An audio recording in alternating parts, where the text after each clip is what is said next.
Hello. Happy Monday night. Happy Women's History Month. This is my first time here at this particular Busboys, so thank you, Miss Angelique, for hosting me. Absolutely. Thank you. So as she said, my name is Amuche, Amuche the poet, and at the intersection of all of my identities and complexities, I'm slightly awkward and a little offbeat still. I do this for girls and women like me. When your image and likeness become a means to an end, do you ever gain peace?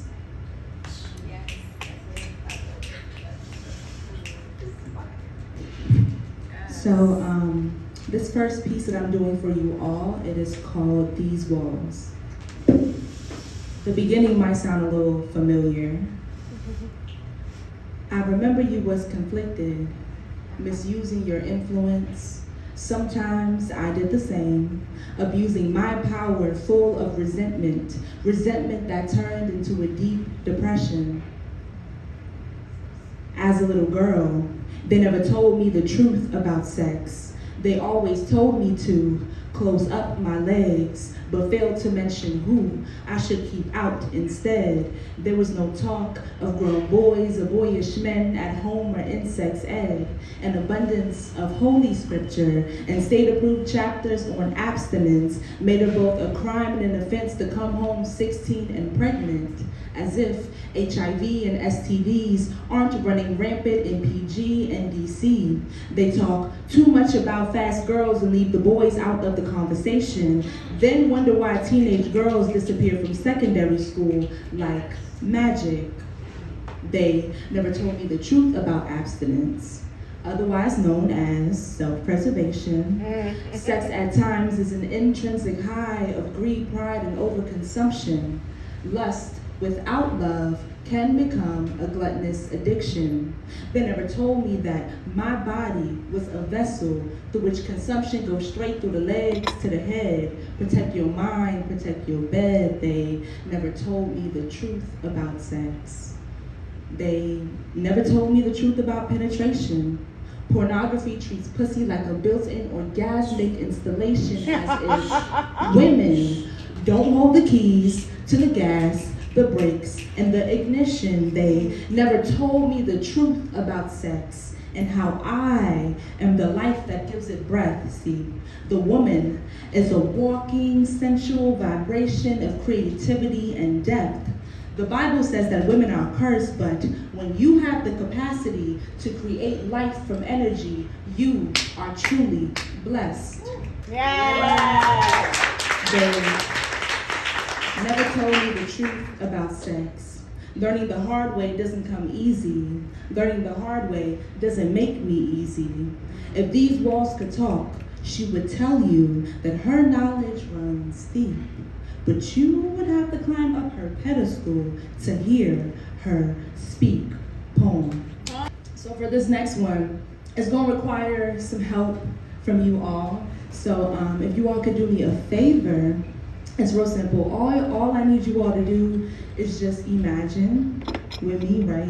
Imagine that you are in an art class and that you are standing in the center of the room and that you are naked and people are trying to draw and paint you, okay? So if you can imagine that with me, then it'll help for the poem. So this poem is called Notes from a Black Figure Model.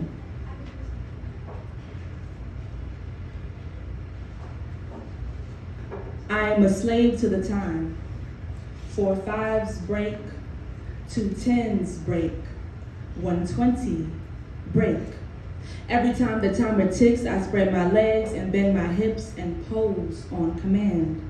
I am a figure, an illusion of mass. I exist only on paper. I am a slave to perception. I am the subject of objection. They try to capture my black stature on canvases through mediums of clay, paint, pencil, and acrylic, but I am more than just my legs and limbs. No 2D images of me could ever fully capture my soul or energy. I've seen white art students scribble me into a monkey. I would stare at my bulging eyes and protruding lips and wide nostrils, looking for facial recognition, looking for resemblance, wondering if their caricature of me is due to their lack of skill, lack of exposure to diversity, or if the veil hanging over their faces is to blame. I've seen Black art students draw me perfectly. Maybe it's easier to recreate an image that mimics what you already see in the mirror daily. Come on. I've seen my collarbone drawn so realistically that they could print a mini 3D version of me. Maybe she should get hired by HR instead of me. My African figure and features shrunk down to a couple of inches might be easier to recreate if they didn't take up so much of my frame. One more 20-minute pose. I sit with my body folded in half and my face pressed into my legs in the center of the room. I remind myself that I am just a figure. I am not the artist or the painter. I should not feel personally responsible for how I am repurposed through someone else's imagination. I was only hired to exist in a space. I cannot control the story or the narrative that an artist chooses to portray of me. I still pride myself on my self-image, even though I am a slave to distortion. I try to keep still and maintain my composure, knowing that everyone else's perception of me will be wrong. I sit naked and open, but I have never been exposed. Poem.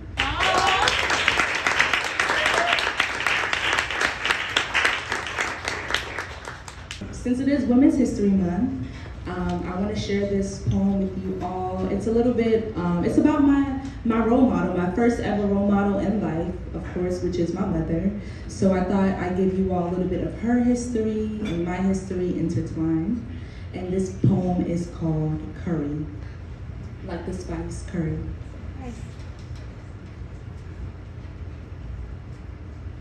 My mother was a culinary artist, a local chef to the kids who lived on my street. She decorated our kitchen table with curry goat, curry chicken, rice and peas, split pea soup, stewed oxtail, saltfish and Parisian smoked herring. My brother and I ate the finest West Indian dishes, laced with turmeric, curry, and saffron, sprinkled with habanero and adobo. My mother was a master multitasker. In between curry dashes and salt and pepper shakes, she juggled dreams, a career, and 2 children. My mother never had time to teach me how to make food. She only had time and patience to cook. My West Indian, American fusion dishes are first generation practice runs. I never got the recipe book, still. I practice my culture daily.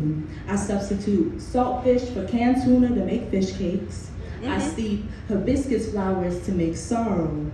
My countertop doubles as a cutting board for ginger root and carrots.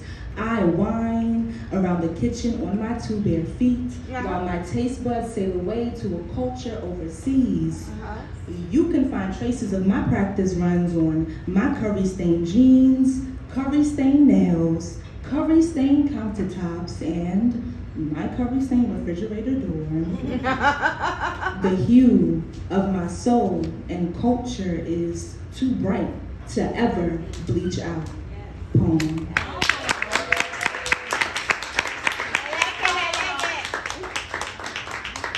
So when I say haiku, I want you all, do you all know what a haiku is? Yeah, so it's a very short poem, usually 5 by 7. I recently learned that they can vary in the syllable count, because it's usually 17. So yes, haiku. So when I say haiku, I would like for you all to say haiku. So haiku. Haiku. Haiku. Haiku. Grew up in blackness. Now invisibility veils my complexion. You know, I think that we all grow up thinking that we're individuals, and then we step out into the world only to find out that people, you know, just see us as a monolith. But I don't know that life. I am Amuche, okay? I'm an individual, and so are you. So Yes. we're not worried about that, okay? Haiku. Haiku. I'm claustrophobic. Can't be confined to narrow spaces or minds. Good. Ooh, I like that one. That one hit.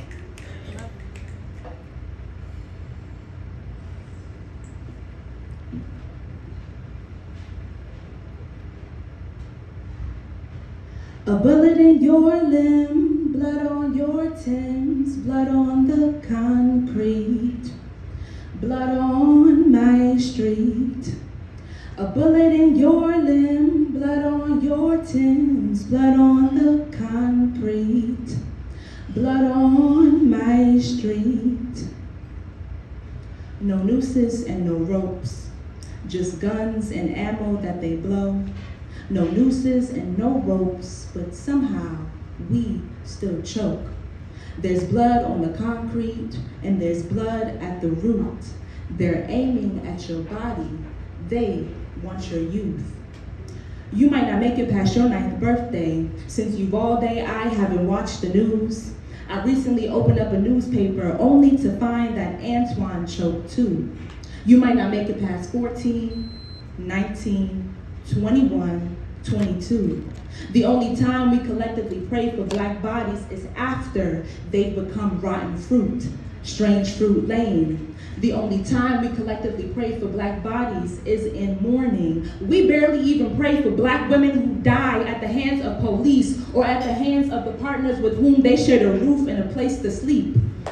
If you die today, don't expect to make the trending topics, let alone the news.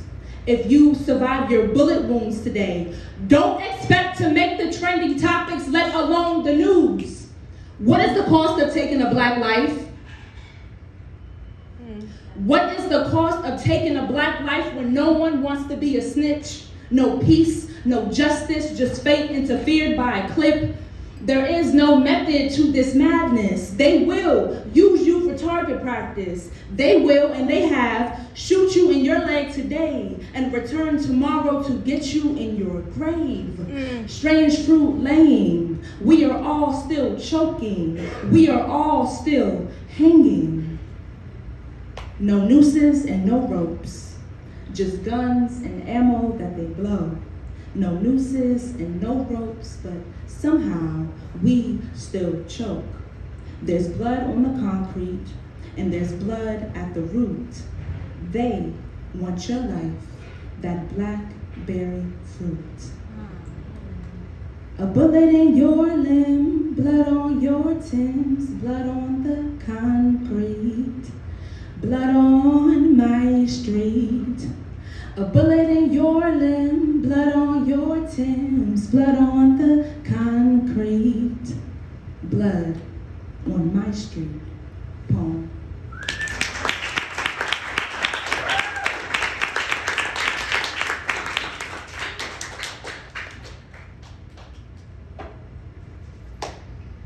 Haiku. Haiku.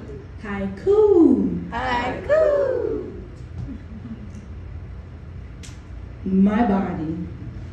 My body was a free exhibition before the age of consent. So I do want to give a trigger warning for this next poem. And this is more so of a testimony rather than a poem. It's both, you know. So yeah, this is called Self-Discipline.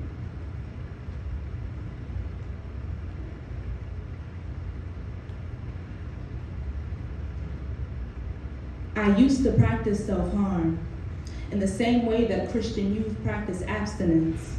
I was 11 when I first began my suicide preventative care method. My poetry was never deep enough to cut through the emotions that always seem to pile up at the center of my left forearm or my left thigh. I carved symbols and hieroglyphics into my skin and then translated them into blood. For 5 years, I slept with a knife hidden underneath my pillowcase. At night, I used it to chase non-consensual demons away. I was just trying to cope with my innocence, lost to incest. I still felt the pain of being molded and manipulated at the age of 5 after holding my breath. I finally found a solution that allowed me to take matters into my own hands. My adolescence was the height of my depression. Back then, I painted smiles on my face that never cracked, too black in the face to ever turn blue. I held my breath until I was numb. I could never fix my lips to tell anyone that I was drowning, but I could always grab a blade and flick my wrist. I was just trying to cope with contemplating suicide. I chose suffering over dying. I picked up the habit of rolling up my problems into trees and leaves and whispering them out into the summer's breeze, the winter's eve, and everything else in between. But too many one-sided conversations only left me with ashes at my feet.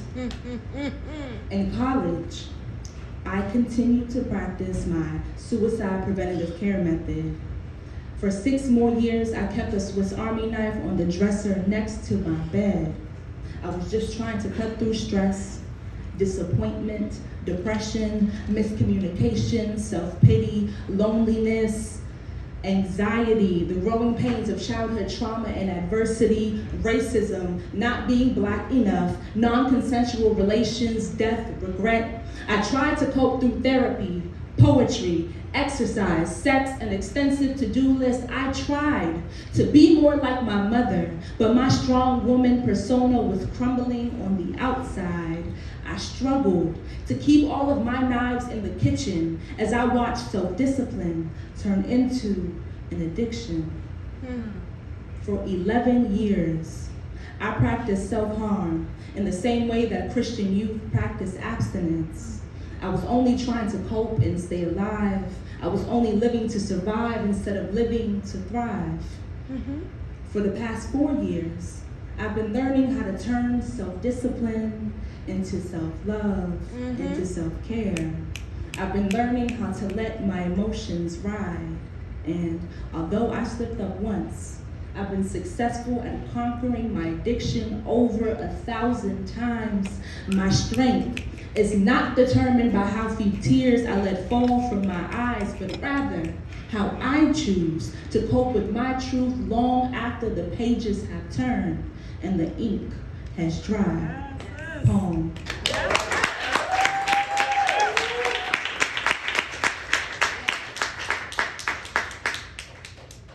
So I'm gonna leave y'all with this last poem. I wrote it about 6 years ago, and since then, it just has happened to be my mantra. And so I want to say that within all of us, you know, like no matter how old you are, you're always youthful, because within all of us is youthfulness that aspires to learn and grow. So tap into that and hold on to that. I am young, gifted, and black. That much I know is a fact. The heart of me you can't attack. Even when I think I've lost it, my words remain intact. The gift my ancestors have given me, I could never give back. To be young, gifted, and black means that the essence of me is always under attack. But if I allow them to employ their measures and succumb to the pressure, then I say goodbye to my mind and all of its eclectic treasures. Poem.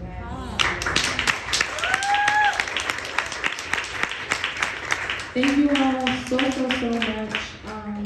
If you all like what you heard, if you want to read more, see more, if you would love to connect with me or like to connect with me, because we don't really know each other, you can do so by following me on Instagram. I am there at Amuche the Poet.